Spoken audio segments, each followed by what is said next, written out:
Today we're very, very excited because we have a chance to build on a new kind of informal working group that has begun since last year, really trying to gather a core of colleagues who are very interested in supporting, helping, and sharing resources around working with undocumented DACA and Dreamer students. And today we have 3 panelists who are going to present a really terrific short webinar for us and also be part of our larger discussion. And they're here now. And I'll just go through and then let them say hello themselves. Faye, can you get us started? Sure. Good afternoon, everyone. As Jennifer said, I'm Faye Howard, the Assistant Dean for Upper Level Initiatives here at the University of South Florida. And thank you to all of you who have joined us via the web. And Michelle? Oh, don't forget to unmute. I was the first one to do it. Hi, my name is Michelle Sotolongo, and I am the Student Development Specialist with the Honors College at Texas State University, and I'm also a co-advisor for a student organization on campus that is for undocumented students and their allies. Super, thank you. And Leonore? Hi, my name is Leonore Wangenstein. I'm an academic advisor for first-year students at the University of Notre Dame, and I direct undocumented student support for first-year students. Oh, terrific. Well, thank you so much, and thank you to our panelists. As I mentioned, they're part of an informal, a larger team that is working to create resources for advisors on the NACADA Clearinghouse site, is providing input on really building a big repository of information for advisors and administrators all over. And we'll also be part of future initiatives and future online and virtual activities that we'll be ready to announce here in a couple of weeks. So thank you to everybody. And if you yourself are working with DACA undocumented or DREAM students and would like to be part of this, just email me. You can find me through the NACADA Executive Office website link thing, but my email is just jejocelyn@ksu.edu, and you can join in too. There's all sorts of emails you get after that. No, I'm just kidding. It's a terrific experience. So we want to again point to the website that we've created. It's on the NACADA Clearinghouse. You go to the index link and you'll see big page full of resources on working with undocumented Dreamer immigrant students, and these are just some of the sections that are there. Your campus maybe has a terrific page or a terrific list of resources. Please let us know about them. Again, you can reach out to me or the general NACADA@ksu.edu email, and we will absolutely add the resources you're providing to us. Want to turn this over now and get started really as soon as possible. We have a lot of information and it's going to be a terrific afternoon. So welcome and thank you, Leonore. I'll hand it over. Thanks, Jennifer. I want to thank you and the NACADA crew in charge of hosting this webinar and increasing the resources on your clearinghouse. So this is just an overview of what we're going to go over today. There's a lot of complex challenges that these students face in their goal to achieve a college degree. Although we do talk a lot about the legal and political context that these students encounter along the way, this is by no means from that point of view, since we are experts in education and advising. So we're going to take it from that education point of view. We all know that all of our students benefit from a welcoming, inclusive, and visible campus support system. So the more we listen and learn and respond to our unique students' needs, the closer we're going to be to helping them achieve their goals.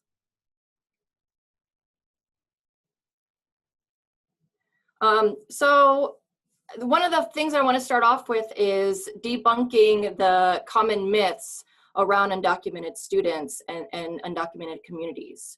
So here I'm instead of putting the myths up, I'm putting the realities up. Undocumented immigration is not just a Mexican or Latinx issue. Our students are coming from all different countries of origin and live in all of our 50 states. So this is a global issue.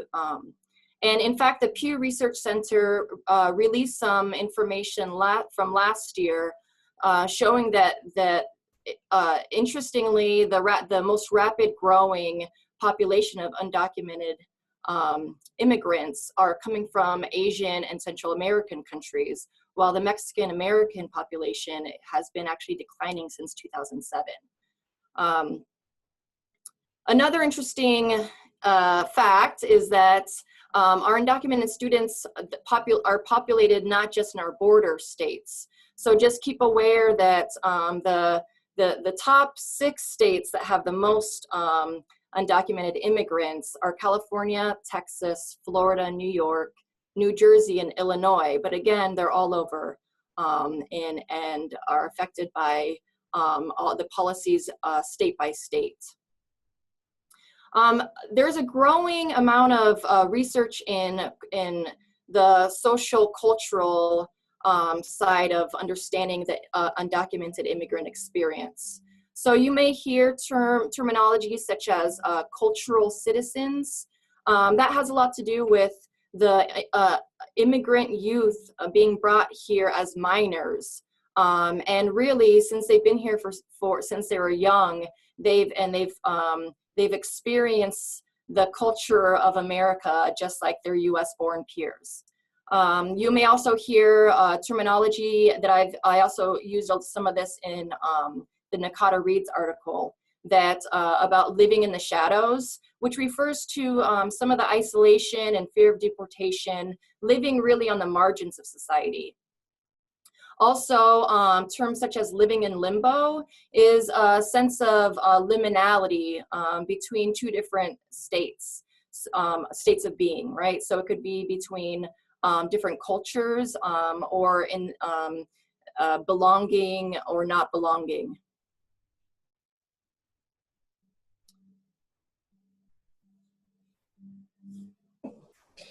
So with that, I want everybody to know that the hat I'm wearing is that of a researcher and of someone who's been able to do some qualitative research with academic advisors who have openly and knowingly advised undocumented populations in the western and southern region of the United States.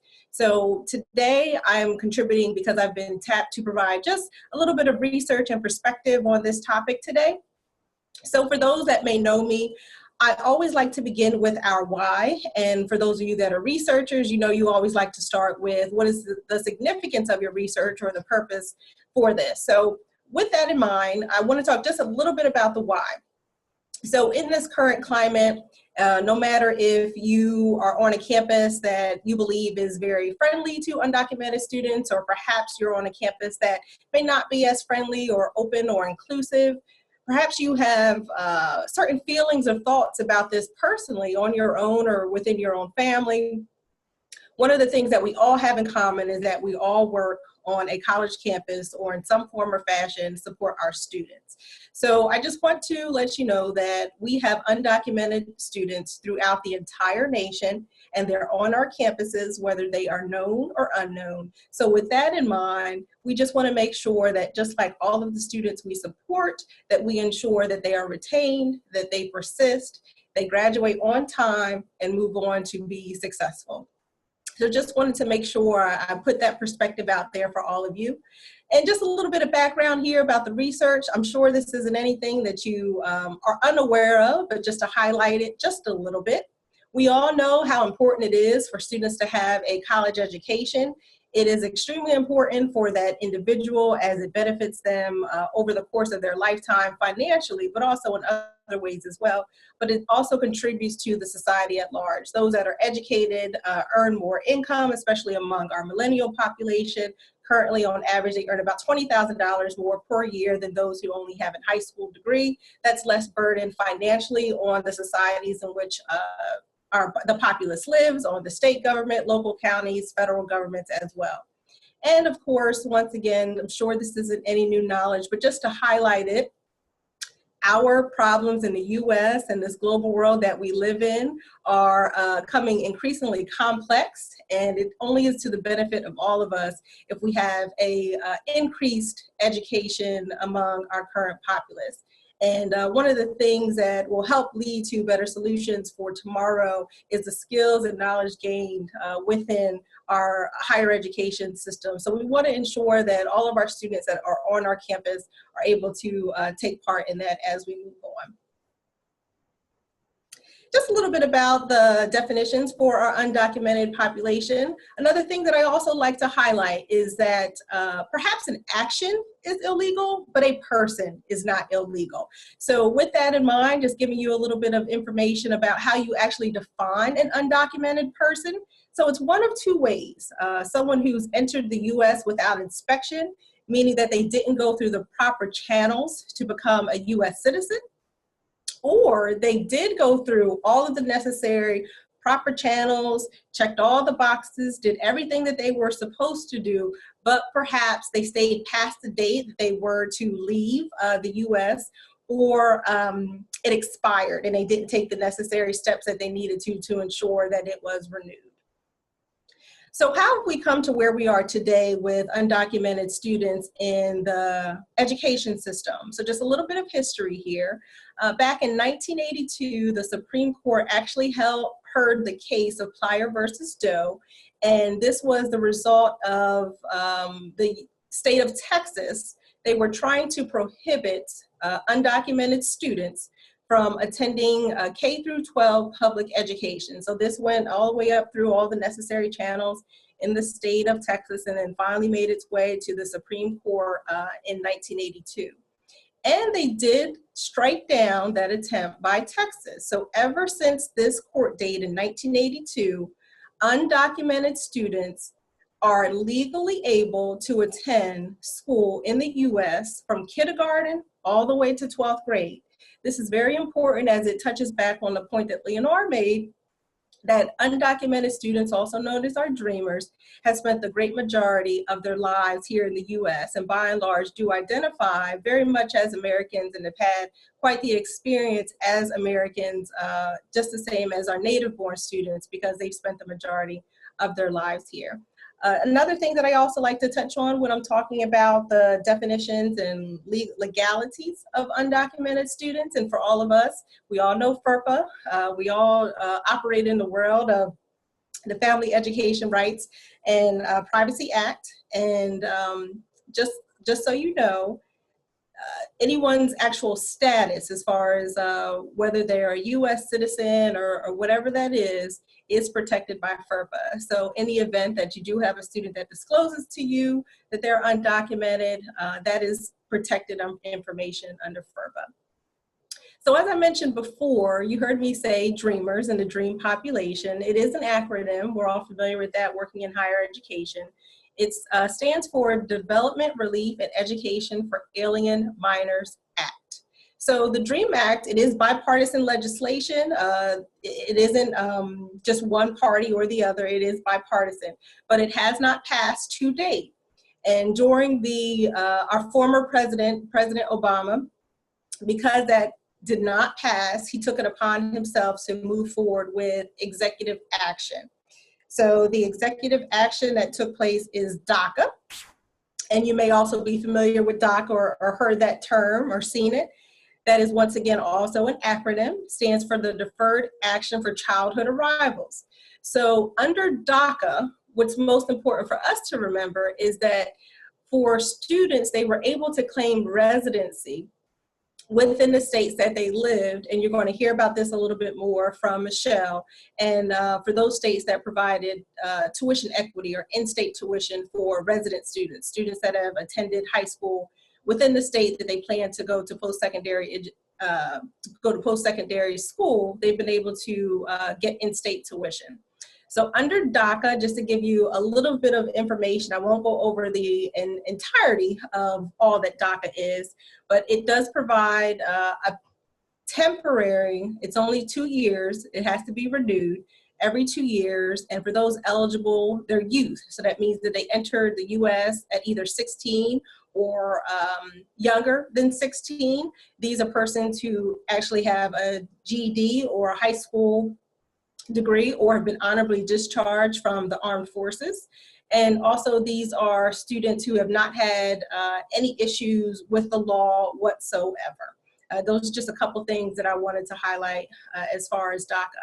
Now, under our current administration, our current presidential administration, you may have known about this or heard about this in the news, that program was rescinded.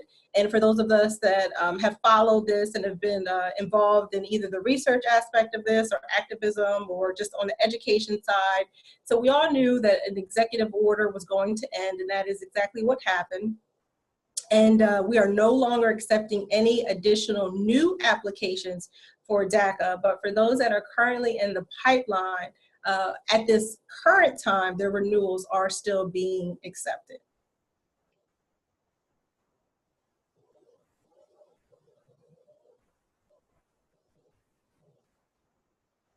Leonore, don't forget to unmute there as you summarize these. I'm sorry.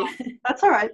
So just to move forward a little bit on a little bit more on the terminology, dreamers and documented are self-defined terms based on social and political imposed circumstances. Although the DREAM Act has not yet been passed, students, you will still hear students self-refer to this term.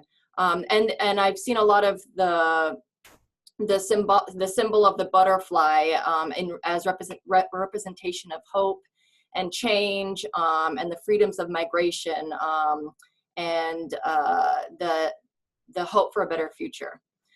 So a student who says that they're documented means that they're recipients of the benefits of the DACA program. Again, deferred action means protections from deferred action from deportation. It also grants them a work permit and a temporary social security number that can lead to state ID and a driver's license, which is important as well. In my article, I use the term undocu-friendly a lot, although it's not a term that I created. It's widely used among the research and different college campuses to just to highlight the various ways that they are a welcoming campus for this demographic. And then I'm not going to go into the specifics on different types of immigration status, but I really just using this to highlight that just to remember that we need to understand that these students are really working on a case-by-case basis with their immigration status.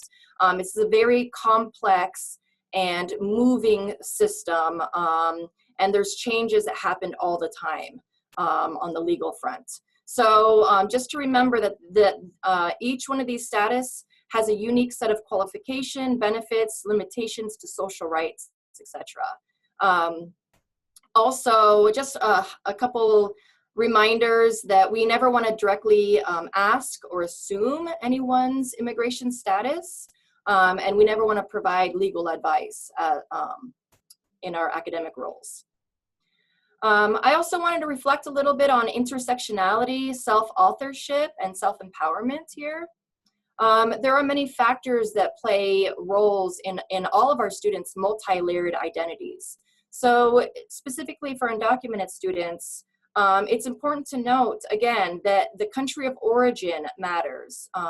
Which state the student lives in, which state they go to school in, the type of immigration status that they qualify for or they don't qualify for, whether they're first generation in college, their race, class, gender, sexual orientation, abilities, etc.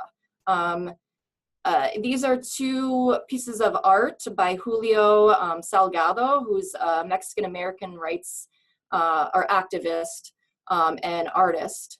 And I chose these specifically because in this first one, he's showing that how undocumented, the undocumented community is where we live, right? This is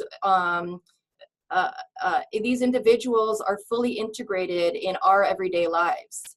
And then in this other image shows how these students may fit into multiple special populations of our students, so just keep that in mind.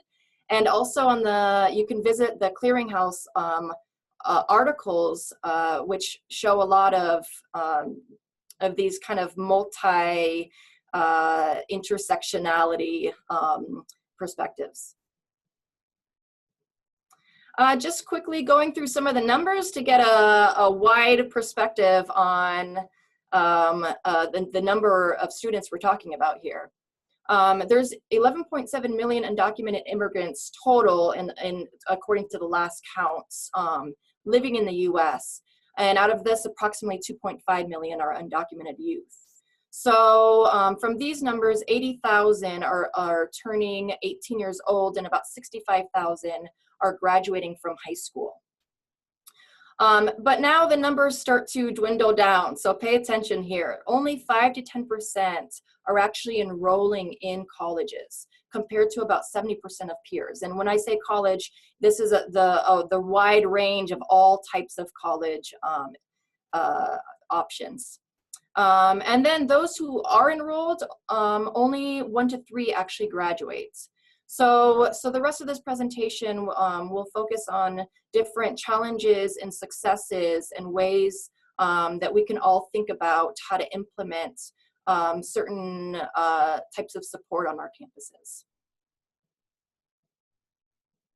All right, so we've gone through a little bit of what happens before they get to our door, but now they're in college or they're maybe considering college. What happens at that point is what we're going to go over. Some of the challenges, but hopefully a little bit more highlights on the successes, because there are both.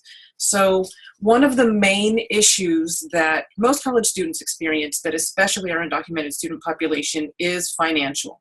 The main reason for that is because they do not have a social security number, which means they're not eligible for financial aid from the federal government. They can't always borrow money, or whether it's loans, or establish some sort of credit. And when you think about the cost of tuition and fees and all of the other non-tuition expenses that you encounter when you enroll in college, that's being paid out of pocket by the students and their families however they can. And we do have to consider that an additional layer of challenge there is the cost of money. So if they're not considered either state residents or US residents for any kind of financial purpose, they can be considered out of state or even international students. And those rates can be anywhere from double to triple the amount of regular in-state tuition. So that makes that challenge so much greater, especially when you think back to what Lenore just showed us. It's like a drop in a bucket what we're getting in college graduating. So 1 to 3%, if financial struggles are preventing them from increasing that 1 to 3%, we need to think about what we can do. So there are some options for financial aid available to undocumented students, which we can see on the next slide. There we go. Some of this is definitely not all inclusive. This is just a small number of organizations and private organizations that have developed ideas and networks for financial aid and funding. The most important ones that I do want to point out are the Dreamer Roadmap, and it's available as like a website on a desktop, but it also is more useful as a mobile app, and it was developed by an undocumented student, I think while she was still in high school or getting ready to go to college. So that's wonderful to see. And then the other really big one is the Mexican American Legal Defense and Educational Fund, which is MALDEF. And despite their name, they do not just assist or find help for Mexican nationals. So it is a great sense of responsibility that we have to kind of keep these fresh. Those are the two main ones that definitely update their information the most. So keep those in mind, share that with your students, because they may not all have the same ability, right?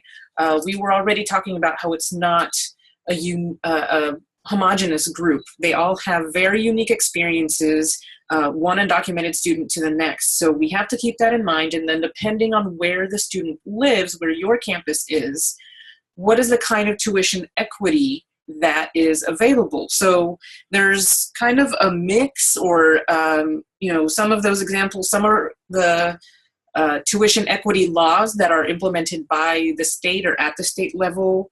Some tuition equity actually comes from university policies, or maybe there is state aid, or a combination of all of those different options. And then it could also be as specific as the state legislature and what kind of college or university system that you belong to. And of course, funneling down your individual campus, your unit. It all definitely goes from macro to micro very easily. There are some things that we would need to consider a bit more that is not as open for some of these students.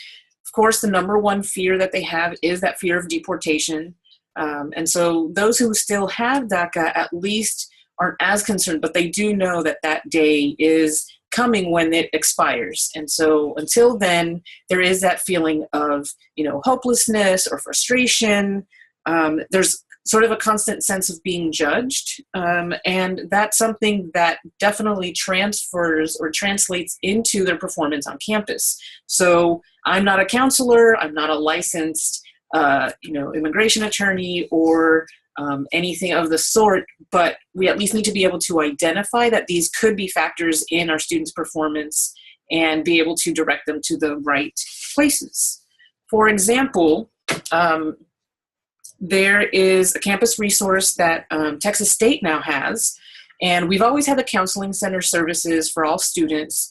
However, because of the demand by the students and just the necessity around the political climate in general, our counseling center decided to create a support group specifically for undocumented and DACA students, where they meet weekly with the licensed psychologist, and it is a private room. And the students don't have to register as clients, which is something that traditionally is done at the counseling center. So what they're trying to do is ensure that privacy for them and not have to create some inadvertent registry of students that are going in for that particular service. We also want to touch on the critical issues that are more social and cultural. Obviously, a lot of things are going on in the mind of an undocumented student, and some of those things, maybe a change in family roles. Now that you're in college, you might still be thinking about the family back home and how are you contributing to the expenses on top of what you have to handle on campus, your schoolwork. There could be a loss of close relationships because, again, part of the fear of the unknown, once you disclose your status, you don't know if that person is as trustworthy as you need them to be. And so it could be a very difficult thing for somebody to open up and then result in a loss of close relationships. There's also the double-edged sword of using technology and social media and things like that to connect. It's very important, as what we're all doing right now, right? Using the internet and fancy magic technology. It's great. We're able to build this support network and share resources with each other. However, our students have to be extremely vigilant, even more so than normal, because we know once it's out on the internet, it's there. Like, you can't get rid of it. But there have been some less than scrupulous people who have used social media, such as forums like 4chan, to create registries and then report people as undocumented to the USCIS and Homeland Security. So very, very vigilant on that with our students, and just kind of warn them in general that they need to be very careful. We have some current actions and strategies at our various campuses. Again, I want to reiterate that there's no one-size-fits-all solution to this. There's no one-size-fits-all solution to that individual student as well. It's all going to vary by our state, campus, local city policies and legislation, and then our individual units with where the support is. But ultimately, We are the campus climate.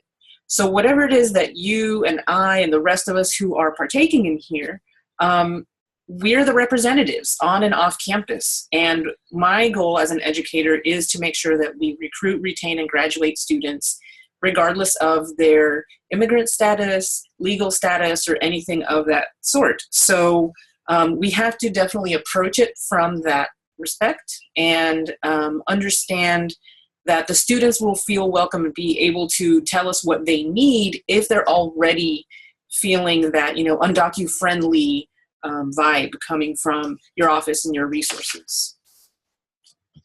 Some of what students have done, they don't have a social security number, they're not eligible to vote and do a lot of other things. However, they are sort of combating that by being extremely active in advocacy groups, campus programs. They're creating events and workshops and participating in civic engagement activities like voter registration drives.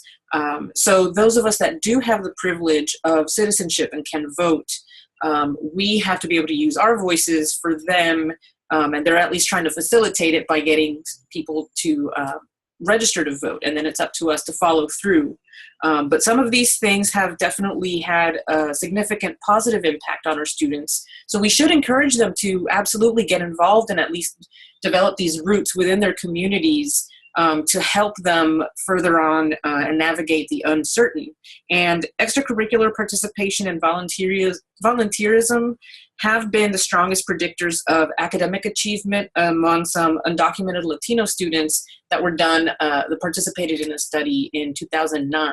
And that trend definitely seems to continue at this time.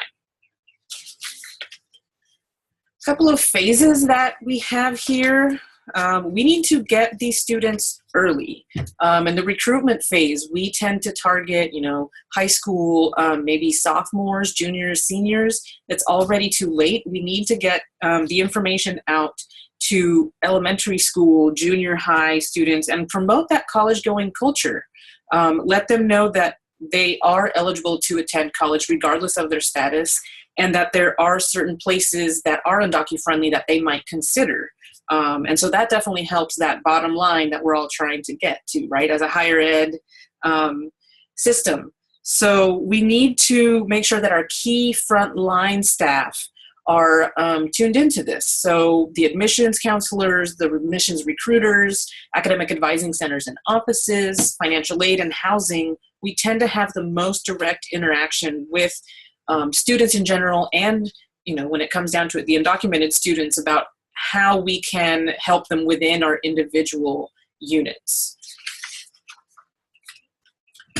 After that, of course, we want to keep our students. So part of that retention phase is inquiring within your unit. If you don't already have something, what are services or what kind of curriculum could serve Dreamers, either broadly where they fit under that category, because we definitely don't advocate for discriminating against one group to serve another.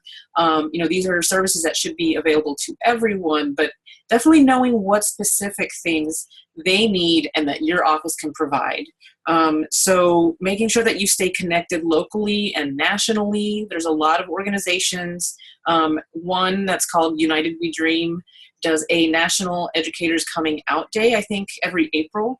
And so that's a social media event where everybody changes their profile to have a sign that says, an unafraid educator standing with and for undocumented students. And so those are the kinds of things that we want to make sure our students are seeing and that they recognize we're on their side and that we are here to help them in this journey of higher ed, which is a difficult journey to navigate on your own.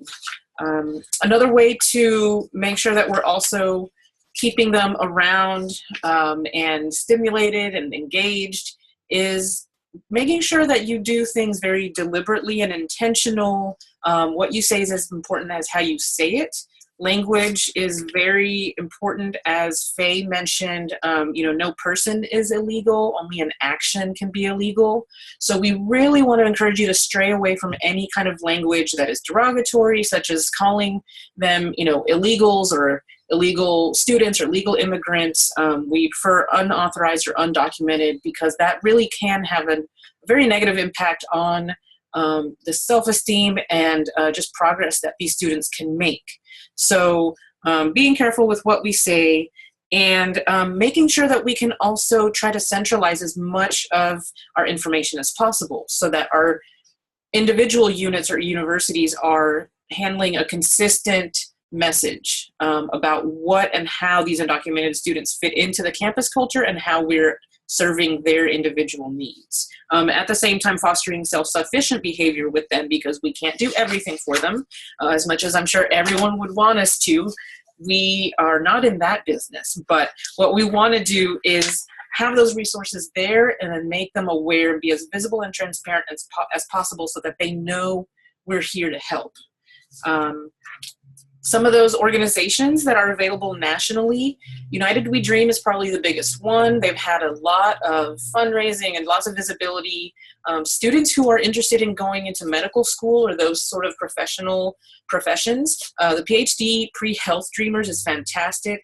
Educators for Fair Consideration, the Immigrant Legal Resource Center, the UNDOCU Black Network is fantastic as well, because again, it's not just a Latinx or Mexican issue, it is a global issue, and our UNDOCU Black brothers and sisters are also very underrepresented in this discussion.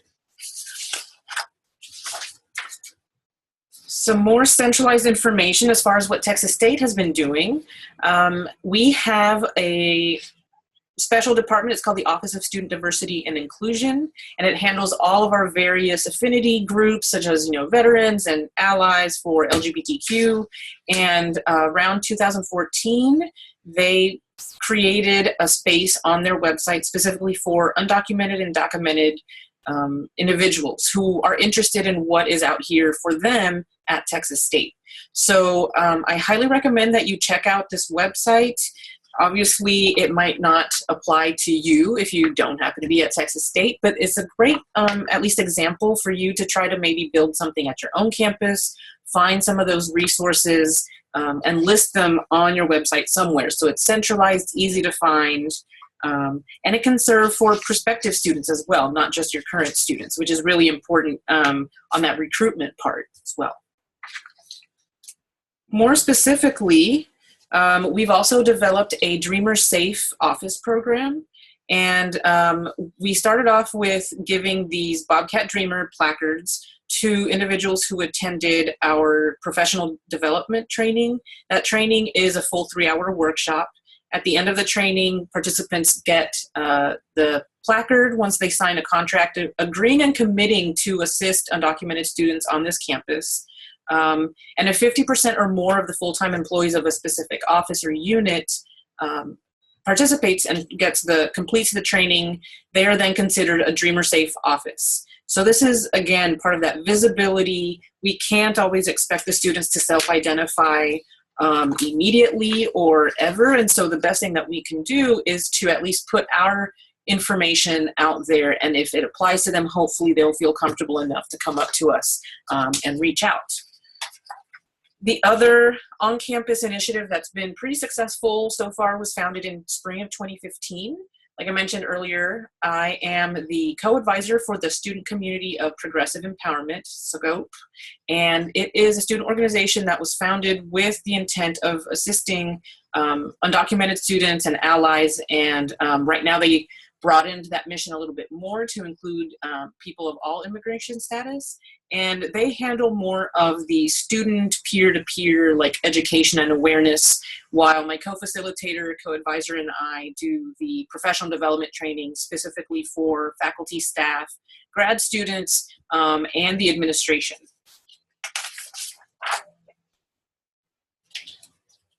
Finally, another thing that was really exciting to me is something called Diversity Connections.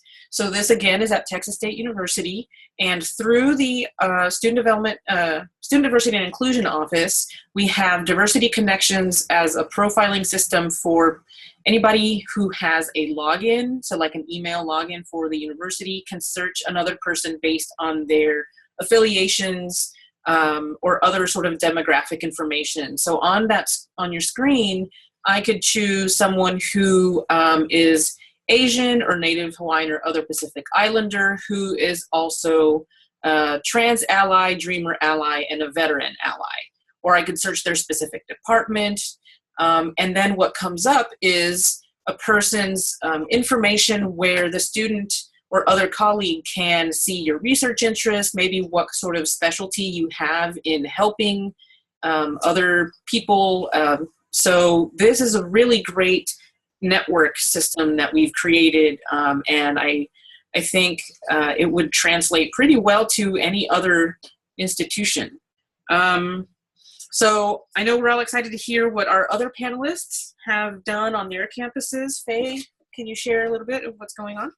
Sure, and in the interest of time, I know that this will be available for folks to go back and read. So I just wanted to highlight that Florida, we are among the top 4 states with the largest populations of undocumented persons and therefore students. We have a high population of students enrolled in our colleges and universities. Just last week here at USF, we had Kathy Castro, our U.S. representative for the 14th Congressional District, come to campus. We had a panel that which she was a part of, along with faculty and staff and advocates, as we have a very open and thriving voice when it comes to how to support our undocumented students here. I'll turn it over to you, Nalor. Great. So at Notre Dame, we're actually emerging in our type of support, and we definitely connected across all the units and train point people and have a task force to coordinate the efforts. Some of the specific areas of support that are geared towards our undocumented community are a website that's coming out very soon. And if a student requests some legal support, then we connect them to trustworthy lawyers in the community. We've also helped some students pay for their DACA renewal fees, which are hefty, right? $495 was the latest price for those. And then every once in a while, a student asks for a ride to their biometrics appointment, so I can provide that as well. We provide health insurance since these students don't have access to ACA.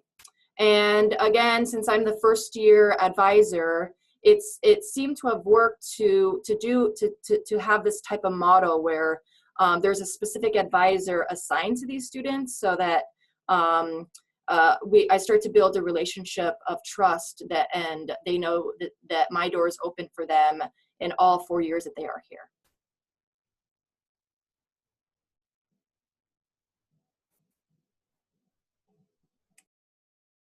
Michelle, this is still you.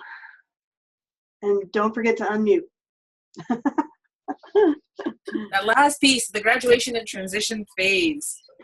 So the most important things here would be, recommending your students for awards and leadership positions, anything that we can do to bulk up their portfolio. That will make them more appealing for any other type of employment that they can still qualify for while they're under the DACA protection. And that includes writing and saving letters of recommendation for them. Basically, whatever it is that they need, if we can provide some sort of documentation for that, it can help later on to basically prove that they have been active and engaged and have that good moral standing that is necessary for further legalization processes in the future, which we hope will happen.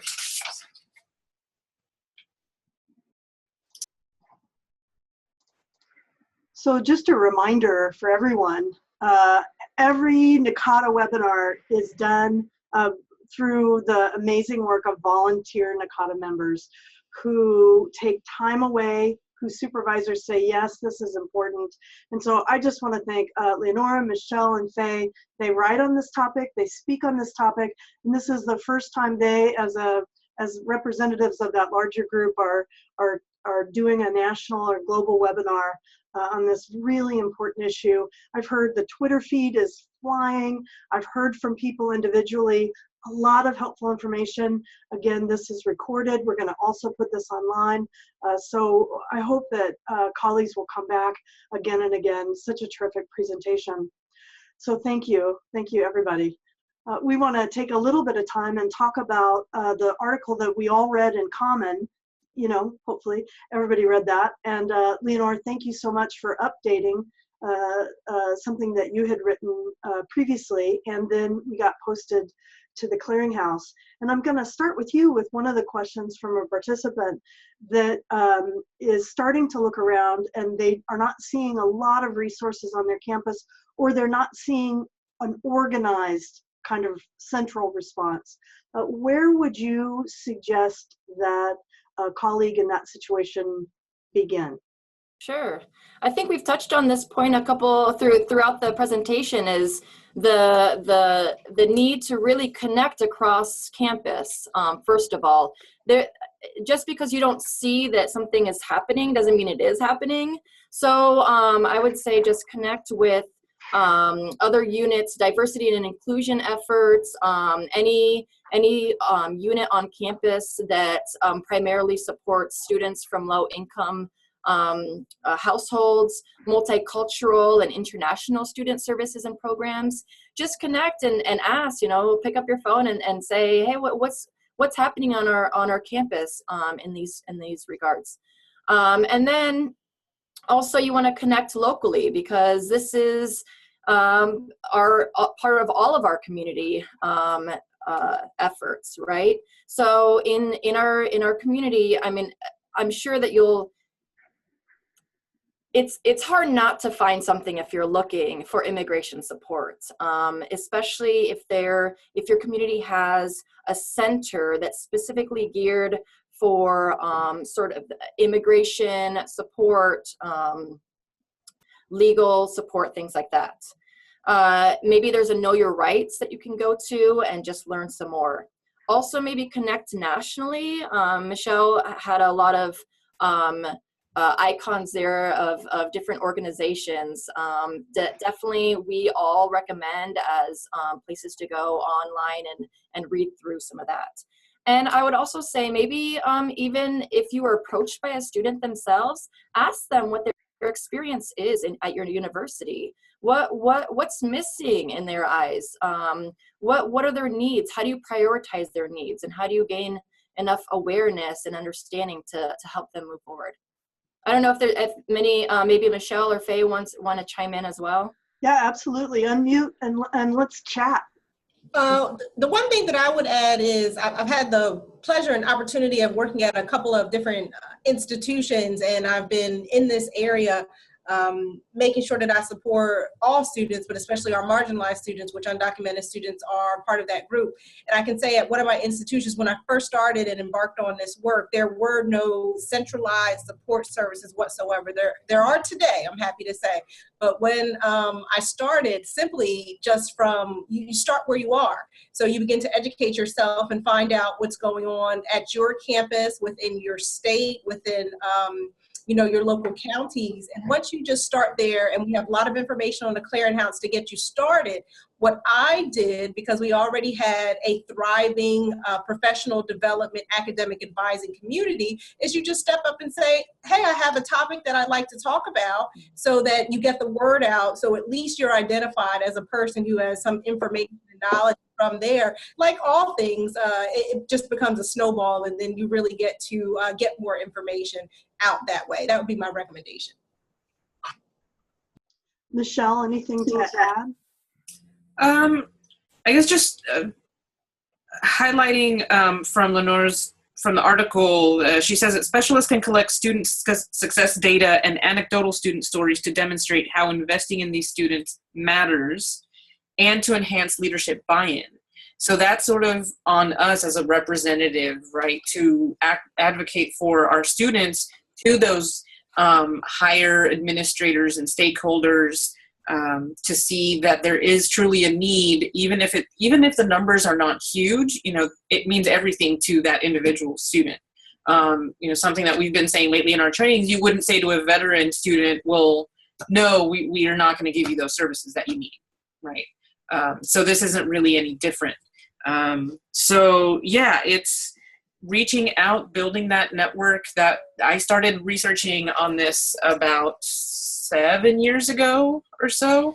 And yeah, there was not a lot out there. So it's slowly been accumulating, and there's a lot more scholarly research out there and a lot more implemented things that are going on. And so we can definitely learn a lot from each other to see what are the best practices that we can draw from there and that will work for our immediate student population. And listening to the students, it's not easy. They're not just going to come out and say who they are or what the issue is, but anytime that you have a chance to listen to a student, absolutely do it, and take notice of that and carry that message forward, because we might have more clout than they on certain or with certain people in charge. Well, I liked your point earlier, again, to tie up what everyone has said, that retention, progression, graduation is what we're about, and it's very much on everyone's mind. Charlie always says, what does the provost worry about, and how can you help address what your dean or your bosses keeps them up at night? And so this idea that retention and progression is a result of holistic support. It's a result of financial aid. Studies are showing increasingly full and complex support makes the biggest difference. And we have come back to that again and again. And one thing I like about this article, and again, what you see when you read Faye's stuff or when you read Michelle's stuff, that this is not a one and done, give somebody a resource. Mm-hmm. This is culturally aware because of the work you're doing individually and the way your office puts that forward, and really sees the whole student and meets them where they are.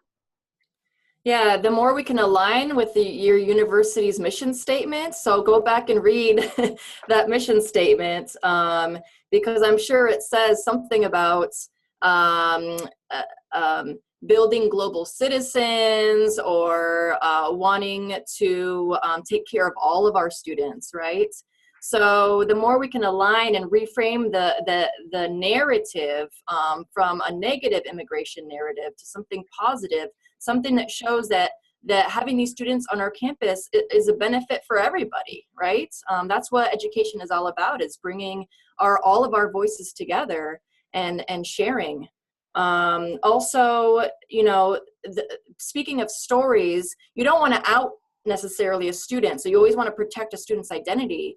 But as a community, the community itself has a lot to share, a lot of stories. Gather who's kind of behind you in these type of actions. So just a little bit. Yeah, absolutely. Some more ideas. Faye, Michelle, we're coming into our final 3 or 4 minutes. Are there